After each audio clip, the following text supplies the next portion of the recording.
From Everybody Studios, we're jumping off the pages of South Park Magazine as we bring the stories to life that make up the art and soul of Charlotte.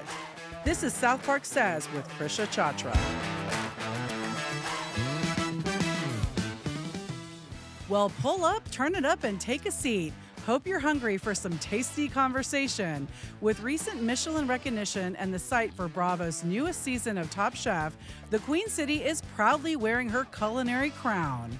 We're here talking to one of Charlotte's brightest chef stars. You're listening to episode 13 of SouthPark Says with Krisha Chachra. Joining me in Everybody Studios today is Chef de Cuisine, Chef Cristian Medrano of Leluia Hall. Chef Medrano has a lot of insights on the rising culinary scene of Charlotte. Good to have you here, Cristian.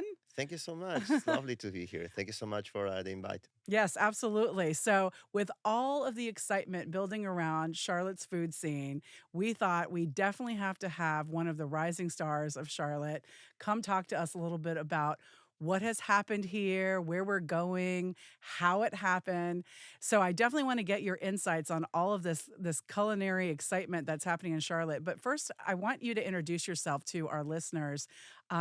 You were a chef earlier, before becoming a chef with Leluia Hall. You were with Coquette, and then you were also working in other cities. Can you tell us a little bit about your culinary journey? Absolutely. So first of all, rising chef. I would not do it myself without my team. So huge congrats and support from the entire team and the restaurant group. So a little bit for myself, from my background. Well, from Peru, born and raised there. I moved here when I was like about age 16, Okay. and my culinary history started working at hotels. I Oh, worked at a Marriott in Tampa Bay. That was my hometown. I lived there for at least 12 years. And then from there, I moved to Orlando, work at a Four Seasons luxury hotel there. I was there for a few years. And I left Florida, crazy enough, and I moved to Washington, D.C. okay. When I was in Washington, D.C., I was able to enjoy the seasons, the weather, like the cold. First time in my life I ever saw snow. I'm like, boop, mind blowing, super excited. Right, because there's not a lot of snow in Peru, obviously. There's And then well, there a there little is, bit. but not where I was living and Okay. growing up, That's true, the mountains hmm and whatnot. But yes, not in and Florida for sure. definitely not in Florida, not a single drop of ice. And then being able to like figure things out, like okay, do I need like special gear, man? Like I need a parka, like with drop Right. below, Do I like need to buy a coat now that I live in Washington, D.C.? yeah. It was fun. So I was able, to work different restaurants as well, Mhm. different cuisines. I met some like most extraordinary chefs that there I make memories, and like some of the cooks, and I was able, to work in Michelin awarded restaurants as well. Oh, hmm really? Wow. In Washington, D.C. Where hmm did you work? So I work at Fiola and I work at Albi. Okay, Albee and Fiola. hmm Okay, and had you?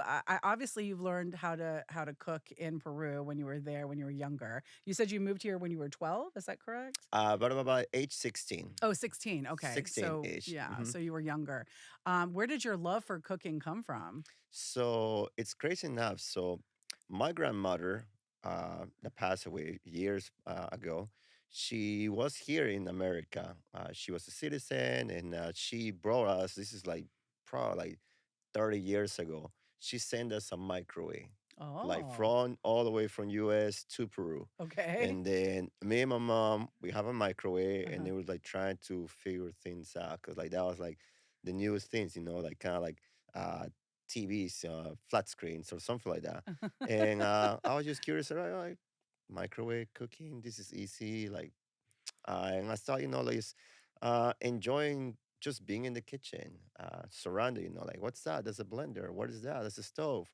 What's that? That's a flat top. Like Mm, okay, like being just curious at a younger age. Then when I moved here to the States, it was different. I didn't know like going to a culinary school, like become a chef was a career. I'm like, oh, well, I enjoy cooking. I like, being, in the kitchen, getting a little messy, a little bit mhm. this, a little that, tasting stuff. And I went to school. I graduated Oh. from my associates in the Art Institute of Tampa, and the rest is story. Oh, that's hmm amazing. So I don't know a lot of people, in fact, no one who actually got their inspiration from a microwave.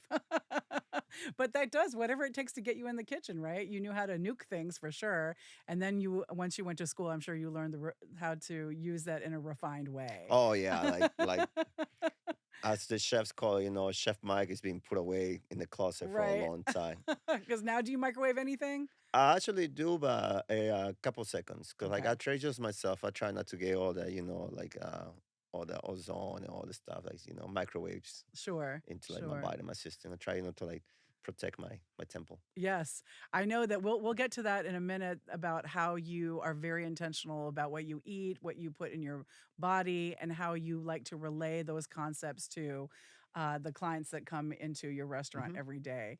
But going back to Washington, D.C., you were there working in Michelin-star restaurants, and then what made you decide to come to Charlotte?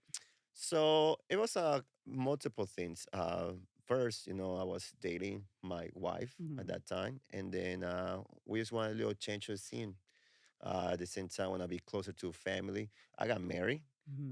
which is like one of like the biggest accomplishment in my life, Hmm. because I was able, to like enjoy now life, with like somebody that I really care and really love. Hmm. And her side of the family was here in Charlotte, and I was like, you know what? I always wanted to like, just grow with family and have that with me, and we moved here. I got Wow. the opportunity, to work at a JW and Okay. open the hotel. So even my background, open multiple restaurants and multiple hotels. So I was like, sure, I'll give it a shot. So I was there, for a few years, and me and you we connect at Coquette, and then Yes. from Coquette I transitioned to Sutherland. I was working there, doing the speakeasy, and then from there, once the little hall was ready to open up, I transitioned there, and that's the little hall has been my home ever since. That's wonderful. And what an amazing restaurant that is too. I mean, lots of awards. It's only been around for a few years. Is that correct? About It's not even a year. The not even a restaurant group, year. Yes, yes. the restaurant group. That's Hmm. right. Because there's many under the restaurant group. With the Supperland you mentioned, Haberdish as well, Ever Andalo, I believe. Correct. So yes, that's a wonderful restaurant group that we have really followed and watched through South Park Magazine over the years. But yes, there were some hiccups. It wasn't easy to do Lulia Hall, right? Yeah, so it was a project to like over years from Jeff and Jamie, who are being very supportive to like the entire team, and just very hands-on. Like when they come every time they come to the restaurant, they come with their kids. They Mm-hmm. show them, like the values. Like Mm-hmm. grabbing a hammer. Like putting things down, like sweeping. It's like uh, very inspiration. Mm-hmm. To see them Absolutely. actually dedicate. Like the one-on-one. Learning. That's right. And many of their restaurants, Jeff and Jamie's restaurants, have were named in the Michelin Guide this year. Is that Hmm. correct? Yeah. Yes, that's amazing. So, just to see Charlotte take off like this, I mean, are you surprised in terms of the culinary scene that the city has kind of grown into? I'm a little bit surprised. Yes, because it's there's a lot of like great talented cooks and chefs, and everybody's rubbing each other on the good and positive way. Mhm.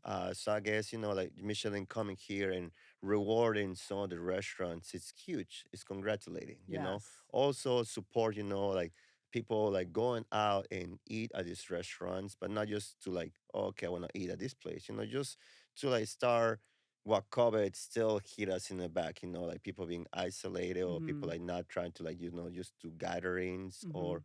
sometimes, like the single diners, like just go out and eat by yourself and enjoy Mhm. yourself, treat yourself, like do something Mhm. for, self love.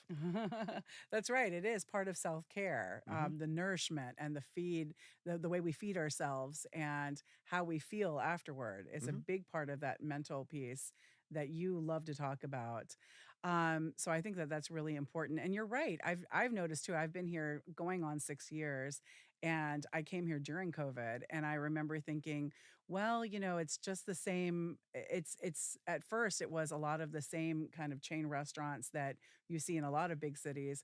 But just in the last few years after COVID, it's exploded so that not only are there fine dining restaurants and restaurants of every different kind of cuisine, Hmm. but they're in the same area. So it's kind of got that cluster effect. It's like if you can't get a reservation in one place, there's definitely another restaurant that's equally as good or has like some kind of, elevated experience that's nearby. And I think that that lends itself to success for a culinary environment, wouldn't you think? Oh, of course, like there's like the variety and choices and options, that you have, and there's there's like more people in the rising, like more talented cooks, and then sometimes, you got your home at home cooks too as well, they just like want to like create something or like Yeah. mimic something, and they just Hmm. like go out and eat, like can go have a salad, make the same salad at home, like with the little twist. And I think, that's where the fun of actually going out to eat and eating a meal with somebody, like, hey, remember we like to have this salad at this restaurant? I just made a salad here at home too. Would you like to come by? Like let's just chat and catch up. How you been and Yeah. stuff like that. Yeah, exactly. You make the camaraderie and the community Hmm. that way. Well, where does your inspiration come from in the sense that, you talked a little bit about your background growing up in Peru. And I see that you have made a couple of you've made tweaks and you've made dishes your own. Like for instance, when we were at Coquette, I remember the mussels dish that you Hmm. did, which was fantastic. You tell us a little bit about that and where you got that inspiration for that particular dish. So I'm a very visual person. So either I look through a magazine or I just like have a chat, with like the cooks. I mean, majority of my day it's at the restaurant, so I treat like my cooks and management, like my family, like, hey, what do you like to eat? Hey, spring is coming, like what's your favorite ingredient, like what's your favorite dish, or where you from? I'm from Colombia, I'm from Turkey, I'm from whatever, like what you guys normally eat now, and can you tell me, show me about it? And then I do like little research, and then it's something like play in my head. Mm. I just like design what how it should look, and then what's the best way to like make it, Hmm. not overcomplicate it, and just a lot of try error sometimes, and that's Hmm. where the fun. Yeah. Once you get it down in and you figure it out, that's the accomplishment. Like, wow, And it tastes so bravo. good. It had that smoky flavor, and you did like I think you did something like over a grill too, and like So the I have, juices over the grill. Yeah, so I smoked the butter. right. You smoked the butter. That's what it was. Oh And my that was like, gosh. people were like, why would you smoke the butter? Well, there's a dish, people smoke mussels, but what about if I Oh, want to smoke the butter? And I want huh. to do a little French, I throw, fermented Valovan and like all spices. I want to like give a little uh, acidic, so some fresh lemon juice, like a nice, Riesling wine. And, it's just things are happening by mistake, and things are happening, from how much intention you have. Like my Hmm. intentions every time I cook or I make something, it's not like to please myself, is to like, wow, I just figured something new. This is exciting. And I get to share that with like my cooks, my team. And I get to share that, to like the diners and the people that come to the restaurants. So that's pretty much like where my vision and I guess like my inspiration comes. That's amazing. So when you find something like that, something new and different that you might have actually learned or discovered through a mistake, quote unquote, Hmm. your instinct is to share. I love that. And if everyone is sharing their experience, then everyone's playing off of each other's quote unquote mistakes and learning from them. And all of a sudden, you have a very elevated culinary scene Hmm. within all of the chefs. Now, are you guys all? Would you say that a lot of your chefs are kind of? Are you close friends, or are you a tight community? Of course, yes, we are. I mean, like my chef, Chris, sous chef Alex, and Graham. Like we like have our little chats. Uh-huh. Like sometimes, we like bouncing ideas or the food, Mm. and we just very into it, and Mm-hmm. like, we like like to like, to like come out together with food. We support each other. We taste each other. Like, hey, just tell me exactly, like, do you like it, or like what do you think is it that needs to be adjusted? Right. Because we just want to make sure, we're successful as a team. That's wonderful. There's no like I, like a lot of people, there's no I in team and blah blah blah. Like for Mm. me, it's like just be transparent and honest, Mm-hmm. and then you will see results. Right.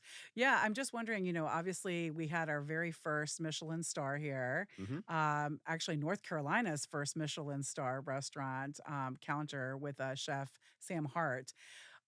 With what Sam Hart has accomplished in Counter, how has that sort of inspired all of you? If you are a community and you are sort of a team of chefs, of course, doing your own thing, but how has that really inspired and pushed you? I think the doors are now open. So, um, there, like I mentioned earlier, there's like a multiple restaurants and talented chefs and cooks. Mm, They're doing the little pop ups, dinner collaborations. It's like bringing the people to have the exposure, mhm. which is great. Mhm. Hmm. Perfect. So it's just it's possible is what you're saying. Of course, It's possible. And you you do have you to have the mindset that it's gonna happen. right. That's where everything changed. Right. Just mentally, you have Hmm. to be ready and believe in yourself.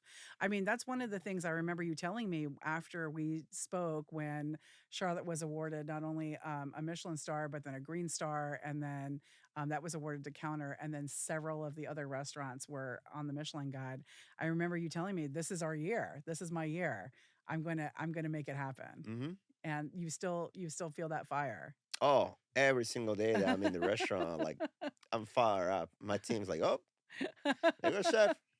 He's ready. That's awesome. That's Like we just awesome. did, like like a really great weekend Uh-huh. over team. The front of the house, the servers, the dishwashers, the cooks. It was a little bit chaotic, but at the end of the day, we did it. And like I was mentioning early, you had to do some try errors in order to like see the results, Mhm. and we have great results. Like Mhm. I wouldn't be more happy with the team that I have right now. Really? Hmm. And what does your team who does your team consist of? I mean, you have an executive chef, you have you're the chef de Hmm. cuisine. Who are the other chefs for those of us that don't know? So we have Chris Roginski. He's the executive chef. Myself. Yes. Then we have Alex and Graham. Those are the junior sous chefs. Okay, so there's sous chefs, and then do you have other people? Because some of us have seen The Bear, so I'm kind of visualizing Okay. that. Be honest, I watched like 2 episodes of The Bear, and Okay. I was like, okay. I do Oh, respect people, who enjoy. I mean, I yeah. think it's a very good televised show, Right. but there's a little bit, a little extra. There's a little extra spice into like that. Sure, sure. I mean, they have to have like that poetic license and maybe make it a little bit more dramatic. Cliff notes. Cliff, A lot of cliff notes, like dun yes, dun and you're dun. living it too, so you're kind of feeling your own take on what it really is like. But believe it or not, um, a lot of people, I mean, they tell me like, how you watch that? How you watch these sort of shows?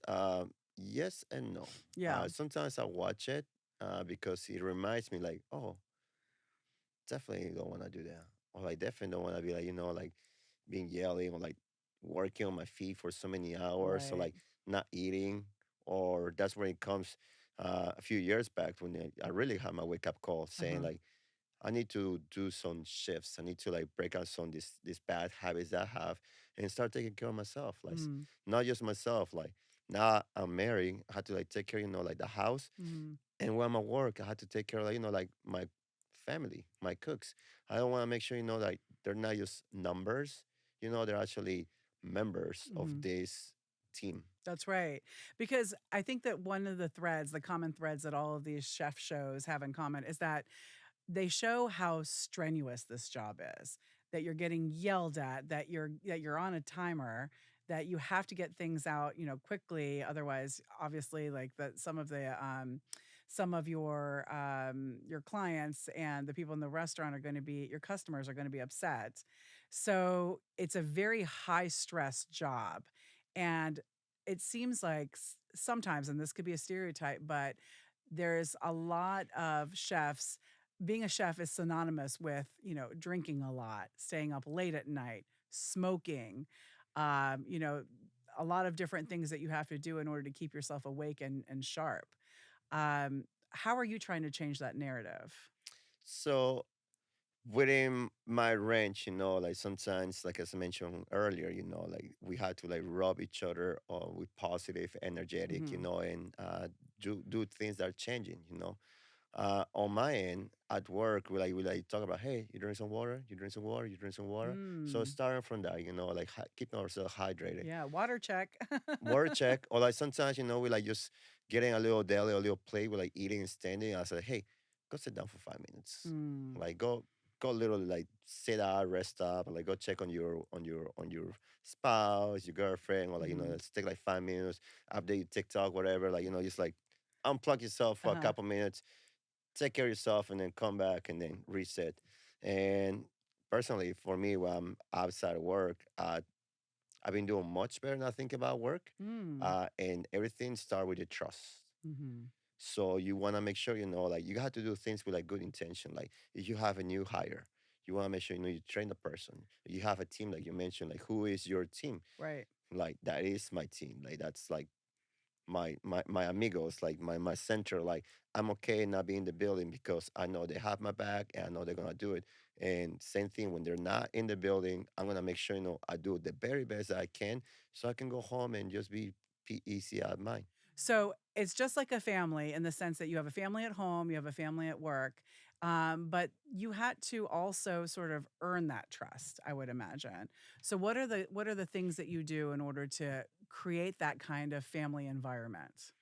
Sometimes, and again, everything goes by experiences. Hmm. Like every single day, every single shift, every single diner, it's a new learn lesson. Hmm. Like we just came, from this big holiday, Valentine's. Like we're going to Easter and so and so. So we just figuring things out. And Hmm. for me, like that's the exciting part. Cause like Hmm. then you're like, okay, now I get it. So next year, next service, next weekend, I know what to do.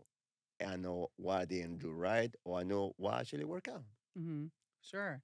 Sure. It's So just you like that, the adrenaline, like right, the momentum, right. and not just for myself, like I say, for my team. They make some goods, they make some bads, and I'm like, okay, great. Well, and you learn from each other. Hmm. That's what you do for sure. I really love what you said about the other chefs having your back. And that's what it really takes because it's so many moving parts in a restaurant, I would imagine, just from, again, the shows I've seen or the restaurants that I've been to. Um, when you have your meetings in the beginning before like the customers come in, what kind of things do you say to your team in order to kind of rev them up for what should be a perfect service that night? So there's a lot of times, like when we sit down, like during shifts, like the shift team, the chef team, and I always start like, this is a suggestion. How Mhm. do you feel? How do Mhm. you feel? How do you feel? Mhm. More than we're gonna do this. Okay. Yes, I might be, like a higher management tier, but I still cannot do it myself. Mhm. I need my team. I need, That's like, right. everybody has an opinion, anybody has an idea. For it can be a good or bad idea, but there's still I want to be able. They are comfortable to like actually open up and say it. And Mhm. I think we work so hard that we have it right now. And for me, it's very important because again, I don't know everything, and I cannot figure it out myself, and I cannot do it myself. Mhm. That's right. And everybody's just feeling and thinking the same. So That's right. yeah. So you just have that inspiration and it is a lot of communication. Like you said, the key is asking their input Hmm. and involving them as a team so that that team spirit is being built. Correct. Yes. My guest today at Everybody Studios is Chef Cristian Medrano, who is the chef de cuisine of Leah Hall. So we're really excited to have you today. And I want to talk to you a little bit about some of the collaborations that you've been doing recently. Mm. And so I think that this is really interesting. It's another way to sort of elevate the food scene here in Charlotte by partnering with another restaurant that you're not employed with. So, first of all, tell me where that idea came from and then let's talk about some of the partnerships you've had doing these collaborations. So the idea, as you were mentioning, how we can build community, so me doing these, collaborations, like we talk about it, like having coffees and you're like, hey, what you like to do normally, like outside of work or like, what do you like to cook? How you thought about making this dish and so and so. And the rest, it's just about figuring things out, financials, like the dates, the seatings, the service. At day one, the beginning was omakase style. For Hmm. me, I haven't done an omakase meal service like that in like so long. Right. When I work in DC, it was like a tasting menu, so you can kind of like say it was omakase ish, Hmm. but it's Hmm. been a while for me. And Wow. And that was figuring, at Prime Fish hmm or okay. that was a prime fish with Chef Robin, Mhm. and it was a great experience. Like get to like play around. I brought one of my chefs, with me. He was also exposed and like it get all absorb all this knowledge and experience. So, and that was very rewarding for me. Plus, I get to like meet such a great team over there at Prime Fish. Then from there, I did one restaurant Constance with like Sandy Meat, who I truly enjoy his company. I look him up, and everything that he does, besides the chef watch, he's doing with like pens and friends, like the meetings on Mondays. Sometimes we like chat, exchange text numbers, messages. He's very very inspiration as a Hmm. person, as a chef. So we did a family share style meal at his restaurant. It was great. I mean, again, I was able to like bring two different cooks from my restaurants, and they were able to like expose. They met people like, oh, I used to work with you. I didn't know you working here. Oh, So wow. that's where like the connection comes from. And also the servers, like they're like, the first front page. A lot of them, they enjoy the food. Some of them, they will like never taste or never try some of the food or ingredients. And for me, I was like really happy because I Hmm. was able, to like share something. And, you never know. Might Hmm. have the inspiration on them to do something else, Hmm. something different, try something, cook something. Yeah, you never know where it would lead, Hmm. for sure. And both Omakase Prime Fish and Restaurant Constance were named on that Michelin guide, Hmm. along with your restaurant. So, well, Supperland. And you have another one coming up if you want That's to right. share that. Yeah. So this upcoming February 24, I'm doing a dinner at Rada with Chef Callan. Okay, Uh, Rada. Okay. mhm, who we having a couple like as earlier, having a cup of coffees. I get to like meet him. He met me. We talk about his history and his background, kind of like what we're doing here, and then we just figure things out. And like, hey, I want to like do a couple of dishes. It's you know, what do you think? I'm like, I think we can actually do it. So Hmm. I'm excited for that one. I get to to like hang out in his kitchen. Uh, such a great guy, Yeah. right? Such a great guy, and pretty much everybody, like they're allowing me and they are welcome myself and my team. They're very supportive, and Hmm. for me, as you were mentioning early, what do you think is going to happen? I think like what they doing and me doing, it's building and helping each other, like Hmm. you mentioned, all the restaurants that got Michelin recognition. Hmm. Let's just bring more restaurants into the equation, and let's have these restaurants get the star Hmm. That's amazing. because they are doing and talented as a people, as a person, they doing their work. So Yes. it's just matter of time before they, on my eyes, before they get that recognized. Wow, that's amazing. Yes, and that whole concept of, a rising tide carries all boats. I Hmm. really love that in terms of the culinary scene here in Charlotte. And not all of the restaurants have to be fine dining to get recognition. No, I mean, there were some that, are sort of more casual that were on the Michelin guide.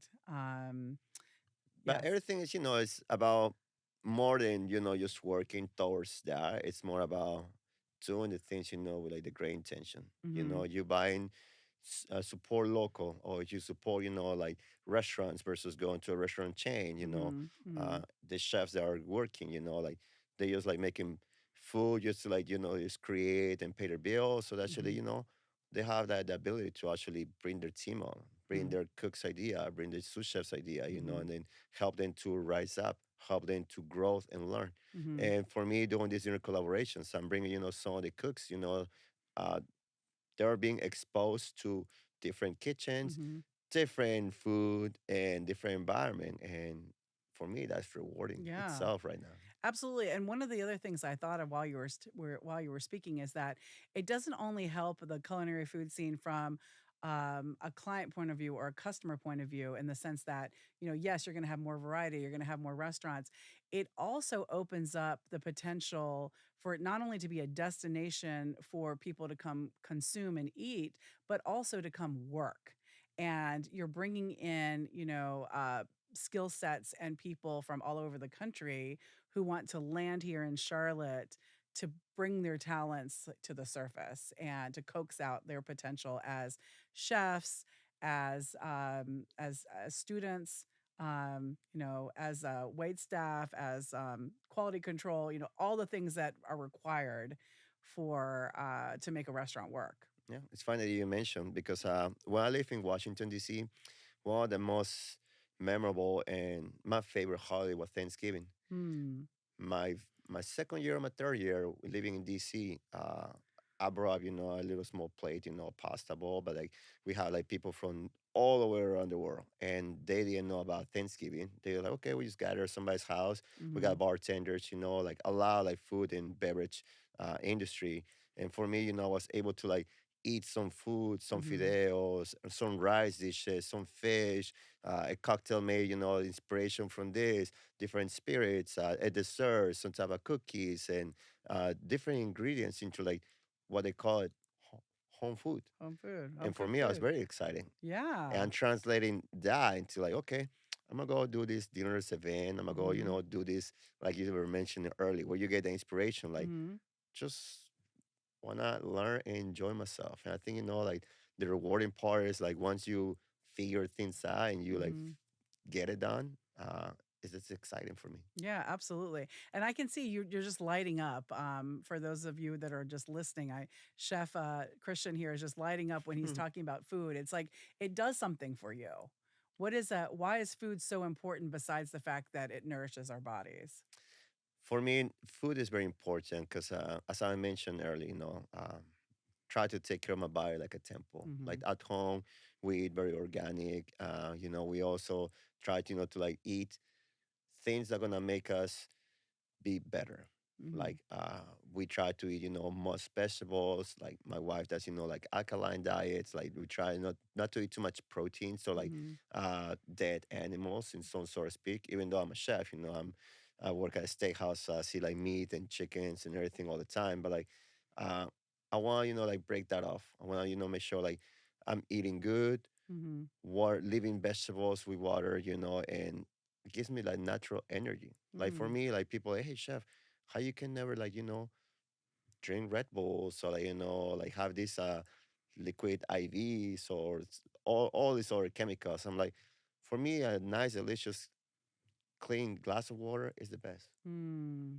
I drink, like that, but I start, I do some practice, some breath work. I do some methodic stuff, into it that makes, me being like a higher level, like, higher energy. Mm-hmm. So taking So care of you myself, just my body. Yes, you take care of yourself and your body. And I think the clean feeling that you feel inside definitely translates to your work on the outside. Hmm. Just like the clarity and just like you said, the healthy aspect of how you feel inside really Yeah. does translate. Eat clean, live clean, healthy. Mm, And yeah. also, like do some practices, Mm-hmm. on my end, uh, I try, to like work with energy. So Okay. that's honestly, I haven't been sick or ill in so long. And that's because, I'm eating well. I'm, Mm-hmm. like having like good habits. I spend some time, for myself, and I take care of myself mentally as well. There's a couple times, like, what? I'm going to reward myself with a sandwich. I'm going to reward myself, with like ice cream. Mm-hmm. Today today only I'm gonna sleep until like 11 o'clock. But that's just gonna be the one day One because day. I wanna make sure, like the rest of the days I try to use as much as I can to accomplish my habit list. Absolutely. And then it becomes an ongoing habit, a sustainable habit. How are you trying to encourage chefs to do that? Because, like we talked about, it's a little chaotic and, people tend to stay up late and, they're in an environment where it's not so healthy all the time. When the doors close and the cleanup starts. I'm sure I've seen and I've read chefs like to sometimes, kick back, have a few beers. How are you trying to encourage this type of lifestyle with your chefs? Everybody that work with me or everybody that um, I get to like meet through my path, Mhm. I always like to like get to know them. Mhm. Like I spend like 5 minutes and be like, hey, how you doing? Mhm. How's the house? Mhm. Or I know you were talking about, you like to be a writer. Mhm. How's the book? Mhm. How's you like his page? Mhm. Or you like this TV show or anime, or like you want to go to do something, or you like cats or your dog. Mhm. Just to like get to truly know the person. Mhm. Because again, people that are at my job, people that are with me around there, I want to make sure they don't think like they're just a number. They just clock in, clock out, they do their job, and they're out. Mhm. because that's not me right Mm-hmm. now. And my purpose and my path is like to get to know and share my experiences. I mean, I was at an early age, like consuming alcohol, smoking, doing bad choices. Mm-hmm. But I learned from those experiences, and I can just share like, hey, I did this, it didn't work out very well. This is the lifestyles I used to do. Mm-hmm. These are the changes that I've been doing. Mm-hmm. Not telling this is gonna work for you, Mm-hmm. but everybody, is on their life path, like different. But if at Mm-hmm. least they get like the information, is an option for them to like maybe do or not do. That's right. You give them the information. And so it's really interesting as you're talking, I'm realizing that it's not only, you not only have the skill set of creating something beautiful on the plate, but you're also creating a relationship with the people that you're working with. And that's highly important for the success of your job. And that's really apparent the way you're talking right now. I want to, before we close up, I wanted to revisit your roots in Peru Hmm. and ask you a little bit about why you think this sort of Peruvian fusion, Japanese fusion right now in Charlotte is so hot and all over the country, really. I mean, I never grew up really being exposed to Peruvian Hmm. food. I'm a international travel writer, so I've been to many different countries and tasted all kinds of cuisine. But I didn't know about this Peruvian Japanese fusion. Where does that come from, and why is it so popular? For me, it's been for me, it's I mean, I grew up eating that food, so for Right, me, it's something. It's just normal food, but natural, not yeah. natural. But now I get to see everybody. Like I tell, I'm from Peru. Oh my God, how you went to this restaurant? How you tried this? Where's the ceviche and so and so? I'm like, first of all, I feel flattered because it's good for the exposure of my country, Hmm. exposure for my roots, where I'm coming from, Hmm. and as we were mentioning, Peru now is like a good destination for traveling. Now for restaurants, for like supporting the local art craft, going to the places, and experience, like the beauty of the scene of the country. And now the exposure and explosion here in Charlotte of all these restaurants and ingredients, it's actually enjoyable because it's a part of home that now it's like close to me now. Yeah, that's right. And where does that come from? The Japanese influence, is that historic in Peru? Okay, tell us a S- little bit about that. So not sure exactly the date, the year, but like there's a lot of like Japanese immigrants to Mm, Peru. mm. So if you go to Peru, you will see, like a Asian looking person Mm, speaking fluent Peruvian. And I talk mm, about Peruvian, like, with like the slang and all the mhm, stuff, and mhm. the Spanish is like, broken down. You're like, okay, I thought you were like not from here. Right. My mistake. I'm sorry. And for me, just and again, just being exposed here with all Mhm, this, I will call, home ingredients, mhm. trying the chefs, being creative with those ingredients, see like the ceviche be transformed in like different ways versus like, Oh. oh, okay, back home, I'm so comfortable eating it like this, Right. but now you're doing it like this, and I do honor your interpretation. This is like mind blowing. This is actually really exciting. It makes me, Wow. have a little dance with myself, do the happy dance, but and that's where like for me it's exciting. That is. I It's mean, exciting time. it's true because I think that everyone, or at least like your customers' palates have been elevated. It seems that people nowadays, want to try and be exposed to these different kinds of foods. Getting out And there comfortable. yeah, get Hmm. out of their comfort zone a little bit, at least with the food. Hmm. We'll start with the food, we'll take that. But I think it does, it enriches you, and it enriches you as a person, but as a community, and then also as a city. And when you see that these restaurants are doing well, like Yunta, like Ocean, we were gonna have Cynthia Garcia join us today, and unfortunately she's not here, but a lot of her restaurants and her family's restaurants, along with Bruno, they have this kind of I guess you would say fusion of many different flavors from all over the world, and people are coming there, they're flocking there. So it just is a really nice thing to see that people are the market is bearing that kind of change, Hmm. for sure. That's exposure, for the talent chefs, that we have here in Charlotte, Yes. like, and the creativity, like for me, it's very important. Like I mentioned earlier, you just gotta get out your comfort zone, the trial error. Hmm. Just once you go over the bump, it's okay. Mm-hmm. You go to a second bump, third bump, but the moment you figure things out and you Mm-hmm. get that result, it's so rewarding. Yeah. Like it's like for me, it's the best. It's not so bad. You can make it over the bump, and then that euphoric feeling happens. And I do that also, on my life. So my Mm. daily life, like what I'm doing, Mm-hmm. how I'm eating, the bad habits, don't have my phone with me all the time, can't Mm-hmm. unplug myself, do I sleep late, do I sleep earlier? Like Mm-hmm. what's the first thing I had to do before I go to work? I sit in my car for like 5 to 10 minutes and I'm going through emails, Mm-hmm. getting myself ready. Like that's where now I am plugging myself into Mm-hmm. work. So there's Mm-hmm. like the separation. Mm-hmm. When Christian Medrano, it's a work. When Christian, it's now a human being. Mm-hmm. Life outside of work. That's wonderful. That's wonderful. I can tell that you're very disciplined and you take what you do very seriously. Thank you. Do you have a last minute goal that you want to share, and a goal for yourself and maybe a goal for Charlotte and the culinary scene? Uh, no, I mean, a goal for myself, it will be, like see what it takes. Yeah. See what it takes. And a goal for the community, for Charlotte, just keep pushing.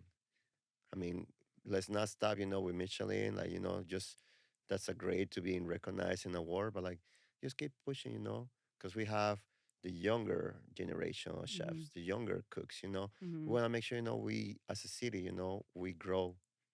That's right. Grow up, Hmm. grow up and out.